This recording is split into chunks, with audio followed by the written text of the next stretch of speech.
ये काम हुआ कब है वो भी ध्यान रखो। ये काम हुआ सर 1911 में। कब हुआ? 1911। तो बताओ भारत की राजधानी कलकत्ता से दिल्ली कब स्थानांतरित की गई? आप कहेंगे 1911 में।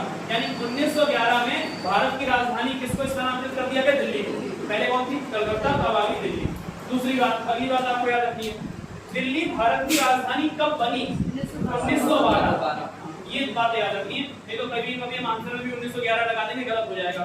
दिल्ली राजधानी बनी है कब? 1912।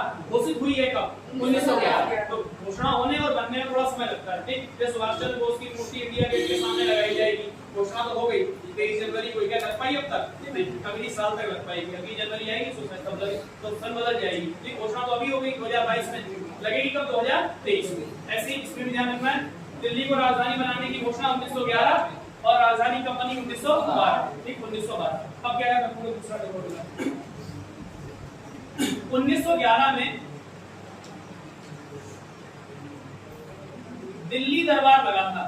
क्या लगा था 1911 में? दिल्ली दरबार। और ये कौन से नंबर का दिल्ली दरबार था? तीसरा दिल्ली दरबार। इसका मतलब ये हुआ कि इससे पहले 2 दिल्ली दरबार हो चुके। अब आप पहले ये समझ लो दिल्ली दरबार क्या है। बड़े सिंपल सी चीज है, जब ब्रिटेन का राजा और रानी भारत आया करते थे तो उनके सम्मान में वायसराय, यानी भारत का जो वायसराय है वो, और पूरे भारत के राजा खड़े रहते थे आराम से। पूरी मीटिंग हुआ करती थी दिल्ली के अंदर, और राजा रानी मंच पर आकर बैठते थे सिंहासन पे, और राजा लोग हमारे यहाँ के उसको सलामी देने जाते थे। इसको ही दिल्ली दरबार कहा जाता। फिर उनकी धूमधाम से बढ़िया पार्टी होती थी, जो राजा रानी आते थे उन्हें बग्गी में बैठाकर घुमाया जाता था। वही बग्गियां मैंने आपको एक बार स्टोरी सुनाई थी, सोने और चांदी वाली।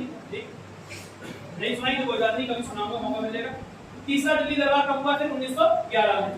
इससे पहले मतलब 2 हो चुके हैं। तो दूसरा दिल्ली दरबार आपसे पूछ सकता है कब हुआ, तो यही लिख लेंगे, दूसरा दिल्ली दरबार।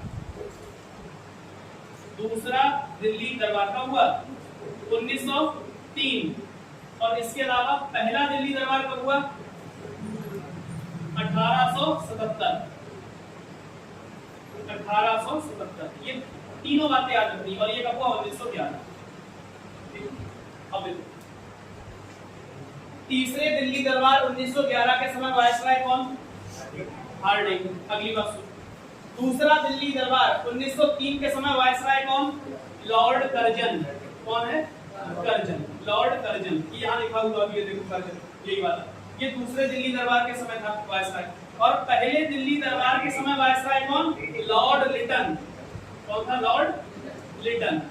तो सबसे पहला दिल्ली दरबार किस वायसराय के समय में हुआ? आप कहोगे लिटन के समय। कब हुआ? 1877 में।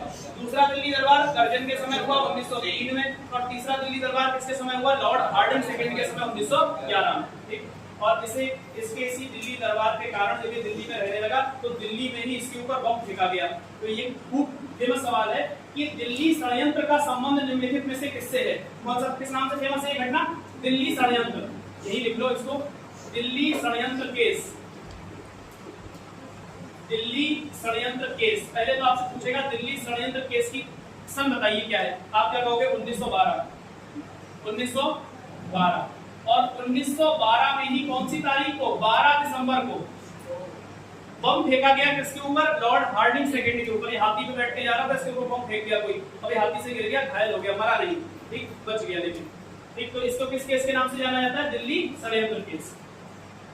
इस दिल्ली षड्यंत्र केस में 4 लोगों को फांसी हुई थी, लेकिन उनके नाम हम नहीं लिखेंगे, ध्यान रखना। डिटेल में जब पढ़ेंगे तो उसको लिखेंगे, और जो पढ़ चुके मॉडल हिस्ट्री में उनको मालूम थी। ठीक है, कौन कौन थे? अवध बिहारी, बाल मुकुंद, वसंत विश्वास, ये लोग थे ना। अमीर चंद, 4 लोग। याद रखा करो, बार-बार रिवीजन करो, तब याद होगा, नहीं तो याद नहीं रहेगा।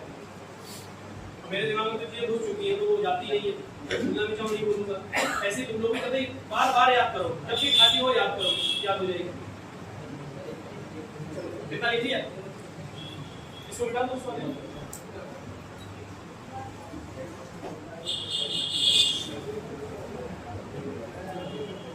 अब देखो, इसमें देखना अभी खत्म हो जाए। अब इसमें अगला व्यक्ति कौन आया? कर्जन। इस कर्जन को देखो, कर्जन के टाइम पे एक चीज तो हमने देख ली, दूसरा दिल्ली दरबार लगा दिया इसने। और एक चीज और देखना है, बंगाल विभाजन इसी के टाइम में हुआ। ये सवाल खूब पूछा जाता है। बंगाल विभाजन के समय भारत का वायसराय कौन था? कौन था? कर्जन। और बंगाल विभाजन कब हुआ? 1905। ये भी ध्यान रखना। ठीक, 1905 में। बंगाल विभाजन लागू कब हुआ, एग्जैक्ट डेट आपसे पूछेगा। 16 अक्टूबर 16 अक्टूबर सन 1905 को क्या लागू हो गया, बंगाल का विभाजन लागू हो गया। देख ध्यान रखना, और घोषणा तो जुलाई में ही हो गई थी। तो बंगाल का विभाजन 16 अक्टूबर 1905 को हुआ। अब बंगाल विभाजन एक बहुत बड़ी घटना है, इसके बारे में डिटेल में नहीं जानेंगे, एग्जाम के लिए इतना इंपॉर्टेंट है। अगला ये लॉर्ड रिपन पर, इसके बारे में दो बातें याद रखनी है। पहला, अगर आपसे कहा जाए कि भारत में सबसे अच्छा वायसराय कौन हुआ, सबसे बढ़िया, लॉर्ड रिपन सबसे अच्छे वायसराय में से, जिसके दिल में भारतीयों के दया थी कम से कम, ठीक है, और कोई नहीं, और सब क्रूर हुए। लॉर्ड रिपन सबसे पहले याद रखना है, इसे स्थानीय शासन का जनक कहा जाता है। स्थानीय शासन का जनक भारत में कौन, लॉर्ड रिपन स्थानीय शासन का जनक। और अगली बात इसके बारे में याद रखनी है, एल्बर्ट बिल का संबंध निम्नलिखित में से किस शासक से है, किस वायसराय से है, तो कौन है, रिपन। कौन सा bill, Albert bill, Albert bill. और ये एल्बर्ट बिल आया था 1884 में, और इसी एल्बर्ट बिल के कारण इस्तीफा देना पड़ गया किसको, लॉर्ड रिपन को, ठीक है। इस बिल में देखो कुछ खास बात नहीं थी, आप नोट करो, मैं तब तक बता भी दूंगा आपको। एल्बर्ट बिल में इन्होंने कहा था कि कोई, देखो पहले ऐसा होता था कि अंग्रेजों के मुकदमे कोई इंडियन जज नहीं सुन सकता था भारत के अंदर। जैसे कोई भारतीय जज है, उसके सामने अपराधी के रूप में अंग्रेज खड़ा नहीं होगा जाके, क्योंकि वो हमारे भारतीय लोगों को क्या मानते थे, निम्न मानते थे कि ये हमारा क्या फैसला करेंगे। लेकिन एल्बर्ट बिल लाके रिपन ने क्या किया, रिपन ने कहा भारतीय जज अंग्रेज हो चाहे भारतीय हो, सबका मुकदमा सुन सकता है। और इसी बात पर किसने विद्रोह कर दिया, अंग्रेजों ने, ठीक है। और इसी बिल का बहुत विरोध हुआ, बिल वापस लेना पड़ गया, सोचो इतना विरोध हुआ। जैसे किसान बिल का हुआ, वैसे एल्बर्ट बिल का खूब विरोध हुआ, और एल्बर्ट बिल का विरोध हुआ तो वापस लिया गया, और इसको वापस ले लिया गया तो ये नाराज हो गए और इन्होंने अपना इस्तीफा दे दिया। ये पूरे 5 साल रहेगी नहीं, 4 साल में इस्तीफा दे दिया। 1880 में बने और 84 में अगला लिखो। अच्छा ये बच गया ना, डफरिन, डफरिन मतलब डफर। और इसी डफरिन डफर के टाइम पे क्या बन गई, कांग्रेस। तो कांग्रेस की स्थापना किसके टाइम में हुई है, डफरिन के टाइम में। और कांग्रेस की स्थापना कब हुई, 1885, 1885, ठीक। कांग्रेस की स्थापना, और कांग्रेस की स्थापना में इस व्यक्ति का बहुत बड़ा हाथ था। ये बहुत खुश हुआ जब कांग्रेस बनी, लेकिन बाद में इतना परेशान हो गया, इसी ने कांग्रेस को क्या कहा, देशद्रोही संस्था, एक देशद्रोही, क्योंकि अब कांग्रेस इसके हिसाब से काम नहीं कर रही थी, तो इसी ने कांग्रेस को देश। ये सवाल पूछा गया है, निम्नलिखित में से किस वायसराय ने कांग्रेस को देशद्रोही संस्था कहा है, कांग्रेस। कांग्रेस की स्थापना के समय भारत का वायसराय कौन, लॉर्ड डफरिन, याद रखिए, लॉर्ड डफरिन। बेटा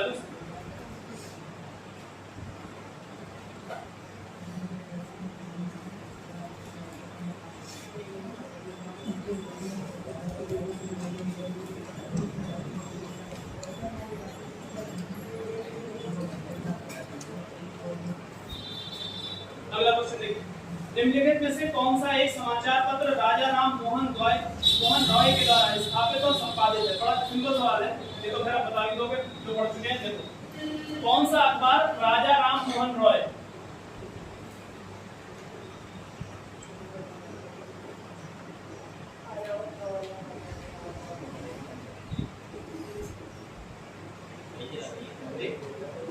कौन सा अखबार राजा राम मोहन रॉय के द्वारा संपादित है।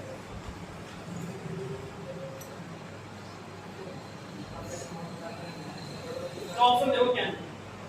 पहला ऑप्शन है केसरी, पहला ऑप्शन केसरी। दूसरा ऑप्शन है मिरात उल अखबार, मिरात उल अखबार। तीसरा ऑप्शन है मरहट्टा, मरहट्टा। और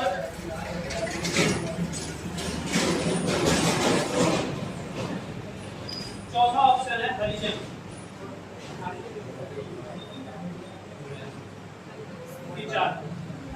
राजा राम मोहन रॉय ने कौन सा अखबार निकाला, ऐसे सिंपल सा सवाल, बताओ कौन सा, मिरातुल अखबार, यही है मिरातुल अखबार। इसका आंसर क्या होगा, मिरातुल अखबार। इसके अलावा राजा राम मोहन रॉय ने एक पत्रिका भी निकाली, इसका नाम है संवाद कौमुदी। कौन सी पत्रिका, संवाद कौमुदी। ये दोनों आपको याद रखनी है, और क्यों याद रखनी है वो भी सोच लो। राजा राम मोहन रॉय, सवाल कॉमेडी और करंट का सवाल इसलिए है 250वां जन्मदिन, ऐसे समझ लो आप, 250वां जन्मदिन मनाया गया राजा राम मोहन रॉय। राजा राम मोहन रॉय कहाँ के रहने वाले हैं? बंगाल के। इनकी कुछ जानकारियां देखते चलो साथ साथ, क्योंकि इंपॉर्टेंट है इस साल के लिए। बंगाल के। दूसरी बात आपको क्या याद रखनी है, सती प्रथा को बैन करने में सबसे बड़ा प्रयास किस व्यक्ति का है? राजा राम मोहन रॉय का। सती प्रथा पर प्रतिबंध लगाने का महत्वपूर्ण प्रयास इन्होंने किया, और इनका दोस्त हुआ करता था उस समय का गवर्नर जनरल, क्या नाम था? Lord William Bentinck. क्या नाम था? लॉर्ड विलियम बेंटिक इनका दोस्त था, और उसी के साथ मिलकर इन्होंने सती प्रथा को बैन करवा दिया। आपसे सवाल ये पूछेगा, सती प्रथा पर प्रतिबंध कब लगा? 1829। कब लगा? 1829 में सती प्रथा पर बैन लग गया, अंग्रेजों ने प्रतिबंध लगा दिया। और सती प्रथा पर प्रतिबंध लगाने वाला कौन सा गवर्नर जनरल था? तो आप क्या नाम लिखेंगे? Lord William Bentinck. क्या नाम था? Lord William Bentinck. किसके प्रयासों से लगा? राजा राम मोहन रॉय। ठीक, इनको इस काम के लिए बहुत जाना जाता है, Lord William Bentinck. Lord William Bentinck.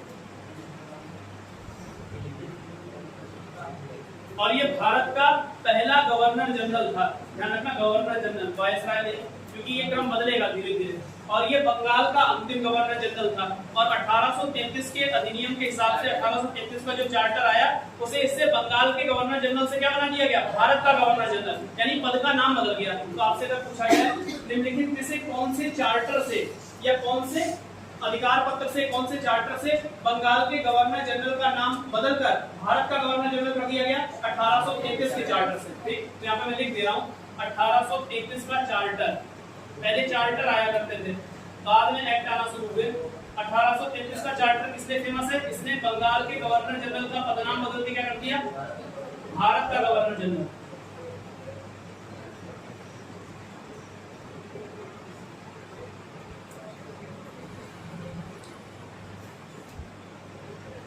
Bharat का गवर्नर जनरल। तो आपसे पूछा जाए भारत का पहला गवर्नर जनरल कौन? William Bentinck. बंगाल का अंतिम गवर्नर जनरल कौन? William Bentinck. यही तो होगा अंतिम। ठीक, 1833। और इसने 1829 में सती प्रथा में बैन लगाया। तो बताओ ये उस समय भारत का गवर्नर जनरल है कि बंगाल का? बंगाल का। 1833 से पहले बंगाल का, और 1833 के बाद भारत का। ठीक, चलो अब ये देखो, केसरी और दूसरा मरहट्टा, इन दोनों अखबारों का संबंध किससे है? बाल गंगाधर तिलक से। किससे संबंध है? बाल गंगाधर तिलक से। ये भी ध्यान रखना है आप। और खास बात क्या है वो देखो, बाल गंगाधर तिलक ने ये दोनों अखबार निकाले। एग्जाम में सवाल पूछा जाता है कौन सी भाषा में, तो यही पूछेगा आपसे। तो ध्यान रखना, जो केसरी अखबार निकाला गया, केसरी, कौन सा अखबार? केसरी अखबार। केसरी अखबार कौन सी भाषा में था? मराठी में। कौन सी भाषा में? मराठी में। और जो मरहट्टा अखबार था, कौन सा? मरहट्टा। ये हिंदी में ना कहीं कहीं आपको मराठा लिखा हुआ मिलेगा, लेकिन आप मरहट्टा लिखना, क्योंकि अंग्रेजी का अखबार है और अंग्रेजी में इसकी स्पेलिंग मरहट्टा ही लिखी हुई है, ऐसे लिखा हुआ है। और इसको क्या पढ़े होगा? मरहट्टा ही है, अखबार का नाम ही ऐसे लिखा हुआ है फ्रंट पेज पे, मरहट्टा। किसने चलाया था? बाल गंगाधर तिलक ने, और ये था अंग्रेजी भाषा में। कौन सी भाषा? अंग्रेजी। बाल गंगाधर तिलक का है। और बाल गंगाधर तिलक कांग्रेस के कौन से दल के नेता थे? गरम की नरम? गरम दल के 3 नेताओं के नाम पूछेगा तो लाल बाल पाल, लाला लाजपत राय, बाल गंगाधर तिलक और बिपिन चंद्र पाल। बाल गंगाधर तिलक। अब बाल गंगाधर तिलक आएगा, इनको भी यहाँ समाप्त करो। देखो आपसे सवाल पूछा जाएगा, निम्नलिखित में से किसने बाल गंगाधर तिलक को भारतीय अशांति का जनक कहा है? ये सवाल है, इंपॉर्टेंट है। ठीक, तो पहले तो क्या कहा है इनको वो ध्यान रखो, भारतीय अशांति का जनक, यानी भारत के अंदर जो भी अशांति है वो किसके कारण है? बाल गंगाधर तिलक के कारण। भारतीय अशांति का जनक इनको किसने कहा? नाम लिखिए, वैलेंटाइन शिरोल। क्या नाम है व्यक्ति का? हाँ, वैलेंटाइन शिरोल। ये मिटा दे रहा हूं।